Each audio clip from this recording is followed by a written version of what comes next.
for the lightweight championship, giving McGregor the opportunity to become the first fighter to hold 2 belts in the promotion simultaneously.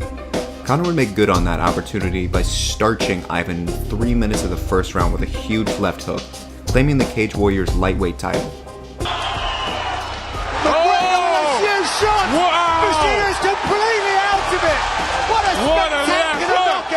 It would mark Conor's last fight in the Cage Warrior promotion before entering the UFC octagon, simultaneously making history as the first fighter to hold 2 titles in the Cage Warrior promotion.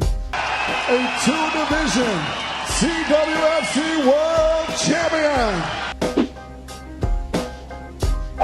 Conor came onto the UFC's radar after defeating Ivan Buchinger in devastating fashion. McGregor would move up to the big leagues, making his UFC debut in April of 2013. His debut would see him paired off against UFC featherweight veteran Marcus Brimage. McGregor seemed to be unfazed despite this being his first fight in the UFC, and made quick work of Marcus Brimage, flattening him in only 67 seconds, making an impressive and memorable UFC debut. Now, Marcus is hurt, looking to finish it here. This is why everyone's been talking about Conor McGregor. The fight would also see McGregor famously ask Dana for 60 grand. Dana, 60 G's, baby!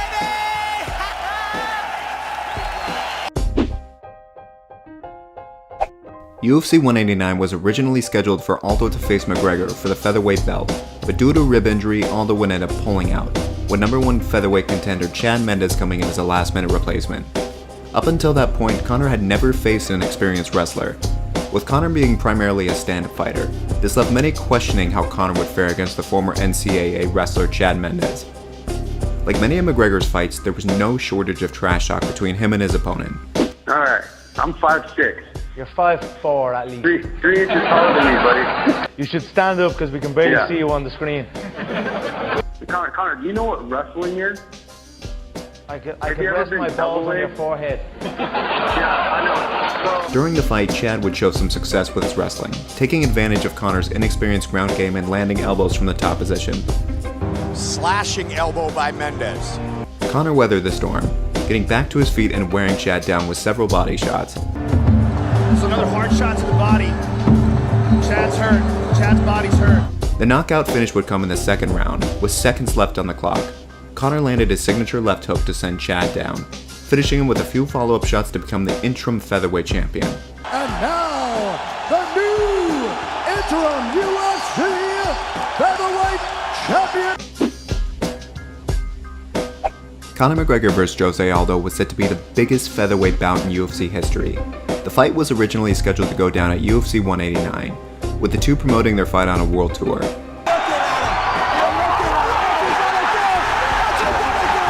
Unfortunately, a rib injury would force Aldo out, with Conor taking on last-minute replacement Chad Mendes for the interim title. Conor finished Chad inside of 2 rounds, going on to win the interim title and being rescheduled to fight Aldo at UFC 194 in December. Jose Aldo was undefeated in the UFC at the time, and hadn't lost in over a decade. There was no shortage of bad blood between the two, as Conor unleashed an onslaught of insults on Aldo during the build-up to the fight. Look into my eyes, little man. Little Brazilian. Ooh, vamos here. Let's go a little bit closer. Don't touch. Closer, let's go closer. I want to smell his pussy.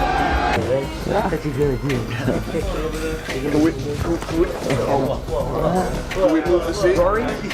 The mental warfare clearly worked in Conor's favor, and it appeared the pressure was getting to Aldo.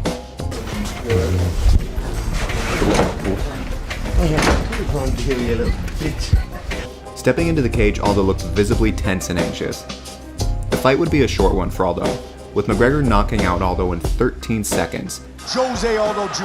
Conor relaxed and smiling. Oh no! Just slept him! Just slept him! Ending Aldo's massive winning streak and making it the fastest title fight finish in UFC history. Aldo, baby, we did it! Yeah! In November of 2016, Conor would make his lightweight debut, challenging lightweight champion Eddie Alvarez for the title, with the goal to become the first ever 2-weight world champion. This was a controversial move by the UFC, granting Conor an immediate title shot given he had never fought at lightweight before. This would also mark the first time the UFC had held an event at Madison Square Garden, after a long-time MMA ban was finally lifted from the state of New York. The build-up to the fight followed a similar recipe like many other Conor McGregor fights, Plenty of trash talk, explosive moments, and mental warfare. Be careful. I have nothing against Edward. Oh, whoa. Oh, whoa. Careful. What you gonna do? You gonna do something over there? Be careful. Shut your fucking mouth. Shot. One round you're gonna. You ain't got a shot. Your coach knows you ain't got a shot. One round. And anybody who knows anything about Fuck fighting you and your knows you coach. ain't.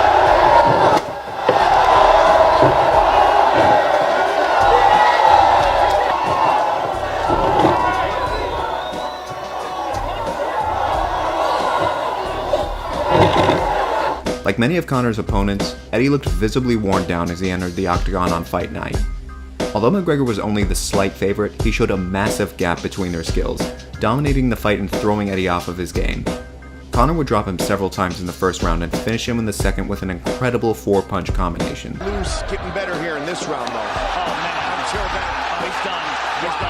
It is all over. If you guys enjoyed the video, let me know by leaving a like and subscribing. Thanks so much for watching, guys, and I'll see you on the next video.